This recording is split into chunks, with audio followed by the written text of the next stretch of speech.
Well, ahoy there, cruisers! Welcome back on the MSC Virtuosa. In this episode, we're going to take you around the ship to show you exactly what the experience is like, from wearing masks, social distancing, and all of the different changes on board. Absolutely, we've had loads of questions from you, our lovely subscribers, so we're going to try and answer them all in this handy little episode. So, off we go, let's go! So let's clear up what you need to do before you board.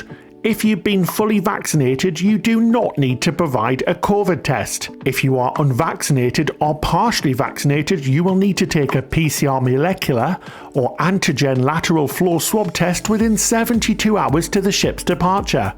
MSC are accepting the free NHS 30-minute home tests. You just need to show your SMS or email test result. You will also need to complete the health questionnaire they send you and show proof of travel insurance that includes cruise cover and COVID cover for cancellation, medical and repatriation costs. Everybody, regardless of vaccination status, will also receive a test once at port.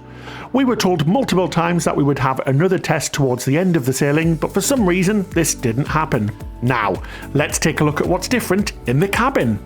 So, in your cabin, you'll find an information leaflet that tells you everything you need to know about safety and the different protocols on board. Plus, they'll provide you with some face masks as well, but we always recommend to bring your own anyway. Most people have been asking about the muster drill and the way that that's done on board.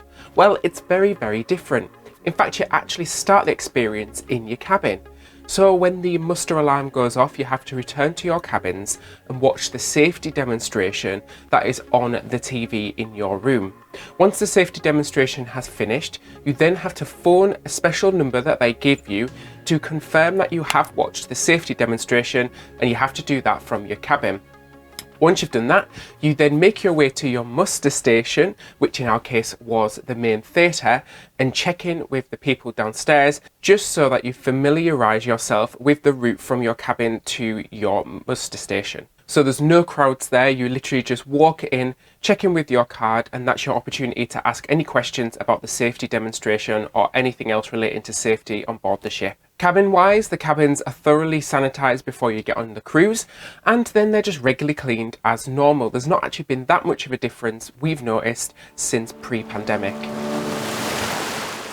When it comes to using the lifts or elevators, if you're in the USA, there are some different rules. At every lift we've saw some hand sanitizer units, which are really good because you've got to actually touch the screen or touch the button to call a lift.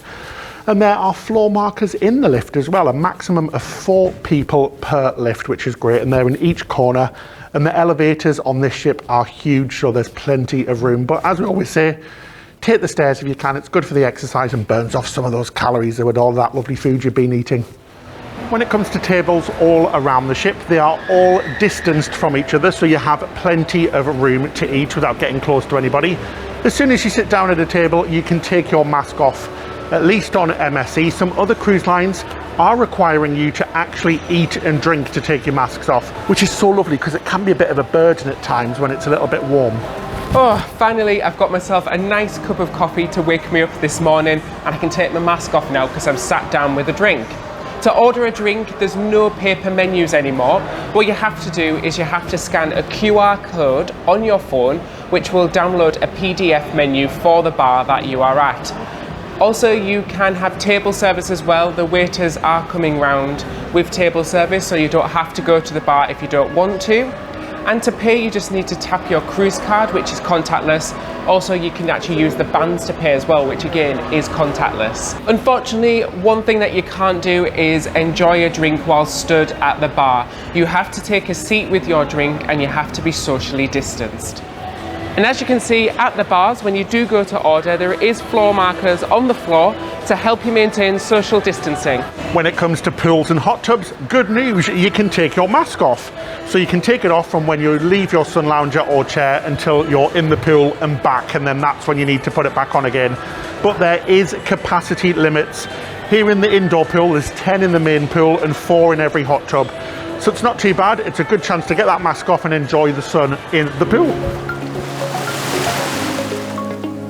The good news is on MSC, when you're outside, masks are not required as long as you can social distance. But remember, some cruise lines are even requiring you to wear masks while outside. Also, the sunbeds have already been spaced apart so that they're nice and social distanced. You're not allowed to move the sunbeds as well closer together. Right, let's go for a dip. It's also good to see hand washing stations outside so that you can wash your hands before you grab an ice cream or something to eat. Talk about some of the other things that are happening on board. First of all, you've got the MSC bracelet. So it's a little bracelet and it's contact tracing, and it does things like open your door and you can pay for drinks and stuff as well without having to touch anything. Unfortunately, our ones don't work for some reason. We don't know why. We have had them replaced, and we have to give them back at the end of the voyage. They were completely free. We know a lot of other cruise lines are doing very similar things, like Royal Caribbean in Singapore, and some other cruise lines as well.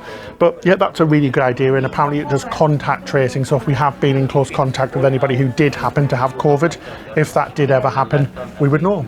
In terms of the technology as well, probably I don't think it's as good as the Princess, the Ocean Medallion, where that's a contactless check-in. We still actually had to have lots of physical paper to check in.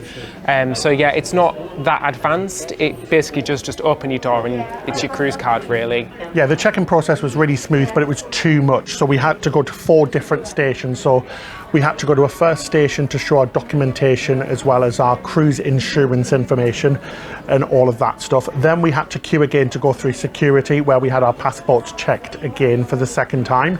Then we went to another desk just before we had our COVID test, where we had to have our documentation touched and checked again. Then we had the COVID test, and then we had to go to another desk to pick up our cruise card and wrist bracelet. So it was just too many times, and we would much prefer a touchless operation, wouldn't we? Yeah, where you can upload your photo, all your information beforehand, and then you just sail right through. And the social distancing in port was pretty poor. There wasn't much social distancing. There was no floor markers.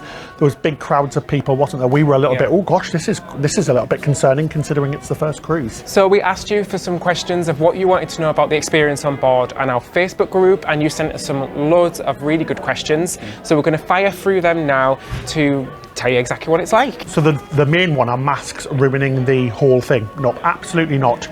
As we said, when you sit down, you can take your mask off and it's not too bad. We're all used to wearing them after a year of doing it now, so it's not bad at all. It honestly hasn't impacted it.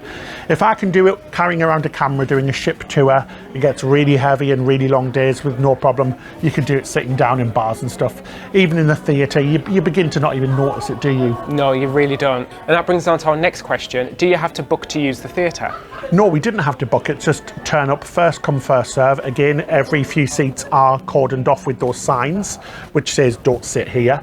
And it was really easy, but the cruise is very quiet. There's only 1,000 people, so further down the line, other cruise lines for sure definitely require booking, so it's something to keep in mind. Booking for all of the activities like slides and the floor rider on Royal Caribbean and theatres. We think that is going to happen on Princess as well, which is good because it means that they're going to have the right amount of people in there with good social distancing. So still talk about entertainment. Is there live music on board, and is there guest entertainers? Yes, there's loads of live music, isn't there? Yeah, I was really surprised and it was so lovely to hear. There's live music all around the ship.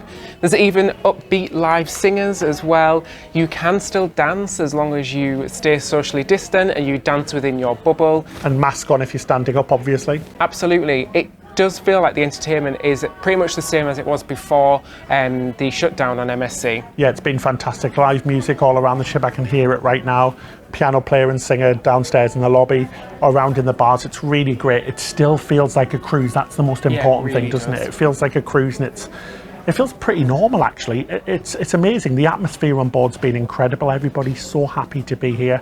The crew are marvellous. We cannot say enough about the crew. Where MSC maybe fails in entertainment and food, they are really excelling in service, and the safety procedures, they're taking them really seriously, aren't they? Absolutely. Next quick question, is the gym open? Yes, the gym is open, and you just have to use equipment that's at least one piece of equipment away from somebody else, and then it gets sanitized. It's the same for the casino as well, so it's every other machine that you can use. So it's just basic social distancing, then hopefully afterwards it's wiped down by the crew. Easy as that, isn't it? Absolutely. Next one is about shore excursions. Can you get off in port, and can you use a third-party excursion company? No, not with MSC. With MSC, you have to get off with them, which is a little bit disappointing because we're here in the UK. So we don't see why we should have to have a shore excursion to get off in our own country, which is very strange. But hey, other cruise lines are doing the same thing and it's different, so you've just got to check. But with MSC at the moment, you have to book a cruise ship booked shore excursion, and they're quite pricey. Yeah, and you have to remain within that bubble. There's no time for you to wander off and explore the port by yourself. Third-party shore excursions are not available at the moment, so you can't book something with a company on land. I think most people stayed on board yesterday. The ship felt like the same capacity, didn't it? Yeah, we want to spend as much time as we can on the ship because we love it. So it's great to spend as much time on, so that didn't bother us at all. And we've seen the UK before. This is the holiday. Right, should we go around and take a look at some more of the changes on board? Yeah, you guys sent in loads of great questions, so we thought we'd take you around the ship and show you exactly what it's like. Let's don those masks in. The worst thing about it is your glasses steaming up. Yes. But hey, right, let's go. So all around the ship you'll see tables and seats marked off saying that you can't sit here. This is just to help social distancing. We've never actually had a problem on this cruise finding a spare seat, but there is less than 1,000 passengers on this sailing. So in every venue, particularly busy venues such as the buffet, there's signs about which way you've got to go, and some of them have dedicated entrance and exits. So you can see here that it's a one-way system into the buffet, and then there's lines directing you all around which way to go around the buffet. And as you enter the buffet, there's lots of hand washing stations as well, so you can wash your hands before you eat. There's also sanitizer next to each buffet station as well. The Daily Planner explained that we must have a temperature check every day, but we only saw this happen once on the cruise, then once when getting off. In fact, we had to ask this nice crew member to get the thermometer so we could film it again. Now let's take a look at the changes in the buffet. All of the food is completely covered by Perspex plastic sheets, and the crew serve you. And we prefer it this way as it's so much safer and there's no chance of any cross-contamination when using things like tongs. It did get pretty busy on our cruise, even though there were only 1,000 passengers on board, so it will be interesting to see what it's like when the capacities are higher.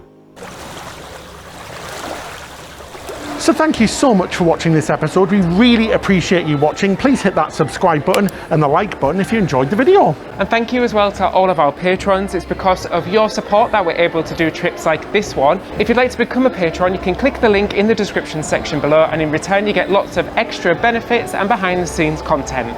That's it till next time. Happy cruising!